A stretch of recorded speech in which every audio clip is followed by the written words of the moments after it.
What's going on, everybody? This is Steve from Bloom Audio. Yes, I'm wearing a hat. Feel free to talk about it in the comments.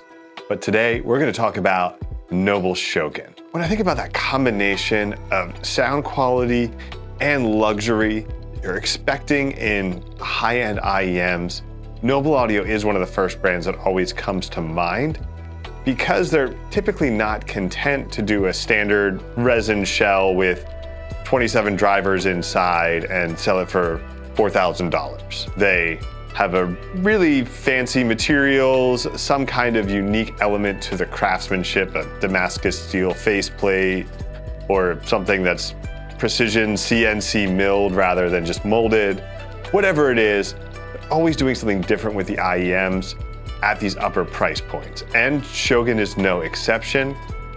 One look at this tells you they had a lot of fun with this. The samurai face in the faceplate, the cable with the katana blade hilt looking thing going on. It's really something else. Now, it's also probably bound to be a little bit divisive considering just how in your face that design is. Now, the question here though is, will the sound be as memorable and will that stand out in the same way as the design? Well, we'd like to answer that for you today, and we're gonna ask about Noble Shogun. What is it?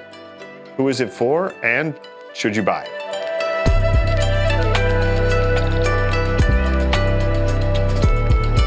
As I've already mentioned, Shogun has a really unique design. Clearly a lot of work went into the different aspects of it, and a lot of care went into the craftsmanship of each component of this. The shell itself is resin, but you have this design underneath a clear layer that's like a relief layered gold samurai shogun, I guess. The cable has this red speckled pattern. It's a nice, thick, weighty cable, and it terminates with the hardware, has a design that has a sort of like a samurai sword katana blade hilt with a bit of a textured design there. Looks pretty cool when you plug it into something, almost like it just got stabbed with the katana. And it's definitely a cool design with a lot of attention to detail though. Whether or not you love the design or want it in your ears though is gonna be another question. Now, internally, Shogun is a 13 driver quad brid, 2 bone conduction, 1 dynamic, 6 balance armatures, and 4 electrostatic. This puts it, in terms of design, somewhere in that range, like the Empire Ears Raven, the Empire Ears Ashland Kern Novus, that sort of quad brid, bone conduction driven design.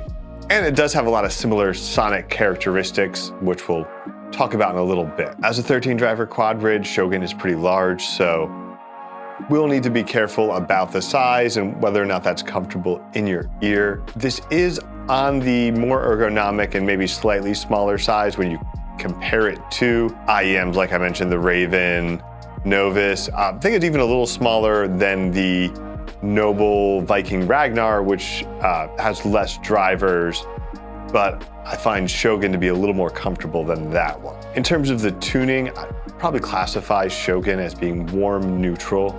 Good fundamentals in the mid-range and treble, with a bit of elevation coming out of the low mids that extends through the sub bass. More of the emphasis here is in the mid bass without that lift through the sub bass that a lot of IEMs have been using lately. So with a unique design, solid tuning, and a $3,900 price point, who is Shogun for?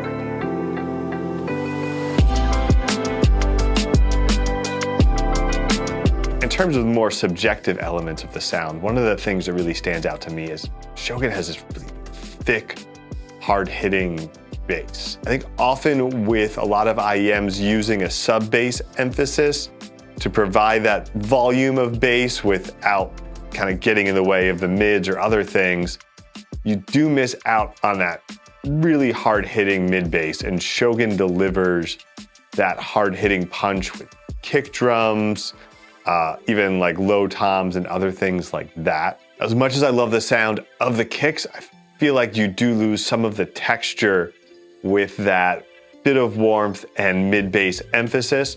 So It's not quite as textured as some other IEMs that you might expect in this price range. Again, I think that's what that low bass, sub bass emphasis is doing, is clearing some of that space so you can capture more texture there, where Shogun gives you that fun, punchy sound with a little less texture there. Still good texture, just not as much as some of the competition in this class. Mid-range, very clear, natural sounding. It does carry a little bit of warmth.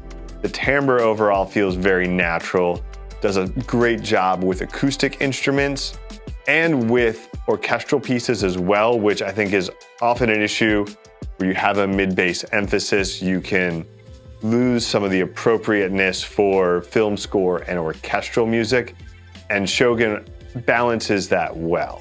Found that Shogun had a good presentation with a variety of vocal styles, types of singers, from indie rock like Rilo Kiley to melodic death metal like Opeth, or things more like a Hans Zimmer Gladiator soundtrack, more of a classical female vocal, typical, male rock and pop vocals, tenor, baritone, all really well presented with Shogun. If you're a big fan of Noble flagships of the past, like the original Khan or the Viking Ragnar, you might like that little bit of extra spicy treble that Noble likes to mix in. Shogun isn't gonna give you that. It's a little more reserved in the treble.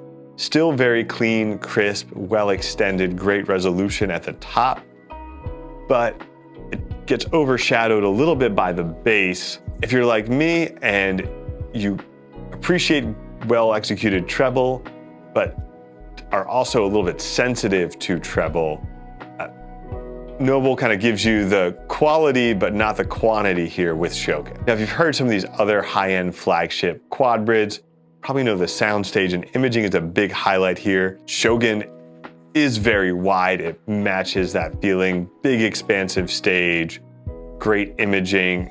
In fact, if you like listening to some of those kind of gimmicky demos, the like ice shattering and scattering or ping pong balls bouncing and all that, Shogun will give you a total wow factor with all those. Sounds amazing. All the tricks and psychoacoustic imaging stuff, Shogun does an awesome job. And it doesn't just do an awesome job with the gimmicky stuff, it sounds great with the music as well. The presentation and separation of instruments and voices and all that is really well done with Shogun.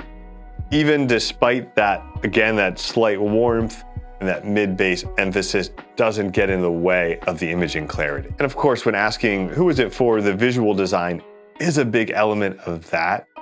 As well crafted as this is, a lot of people just probably aren't gonna wanna walk around with a gold samurai sticking out of their ear. So if that's you, yeah, it looks really cool, but it might be a little bit too much.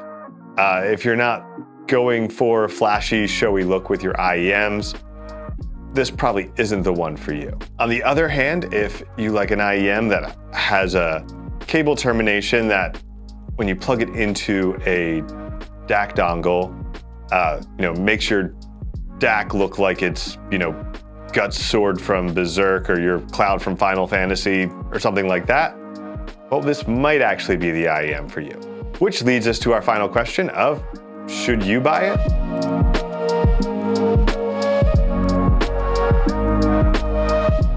If you are in the market for a $3,000 to $4,000 flagship IEM, I would stick Shogun kind of right in between Noble's Ronin and the Empire Ears Raven. Looking at the graph comparison, Shogun's base shelf lands almost exactly in between Raven and Ronin, with that less emphasized sub bass compared to Raven.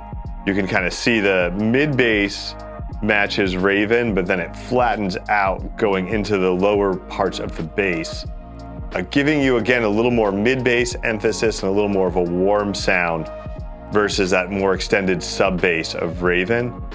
And of course, a bit more bass than Ronin, which Ronin leans a little bit more neutral reference than either of these do. You can also see in the mid-range, Raven has a little bit more presence there that's gonna give you more forward vocals over Ronin or Shogun. If I were trying to give the simplest breakdown between these three in terms of decision making, I'd say Raven has the edge for more electronic music, vocal pop, and other things like that. That sub bass extension really helps with more modern recordings that make more use of that, especially like hip hop, where you are going to get those big sub bass sounds out of there. And that extra vocal bump is going to bring vocals more forward. So if you're into vocal pop, that's going to be an advantage there. Shogun is my pick for more rock, alternative, metal type music, and I would actually give it a small edge on Raven for film score type music, Hans Zimmer, epic soundtracks, that sort of thing. Because you get a little bit less sub extension, I feel like there's elements that are a little bit cleaner and more open when you're listening to one of these massive soundtracks that's mixing electronic and orchestral elements. And Ronin would be the pick more for orchestral type music, though I do think all three are pretty solid generalists.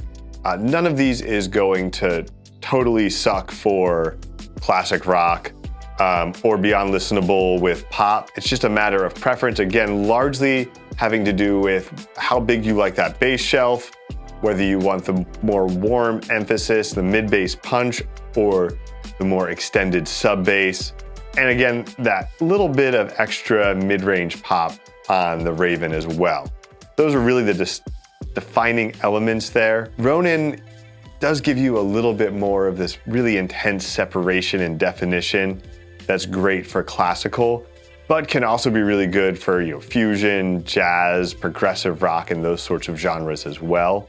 And I actually have to say, listening to them, I almost felt like a Ronin being a samurai without a clan, with no home, versus the Shogun being the leader of the samurai. Almost feels like Ronin and Shogun should be flipped. Like Shogun is more of a loose cannon, big brash mid bass, maybe doesn't fit in with the other samurai. I don't really know much about samurai. Whereas Ronin is more like the Shogun, like the leader, the one who's got it all together.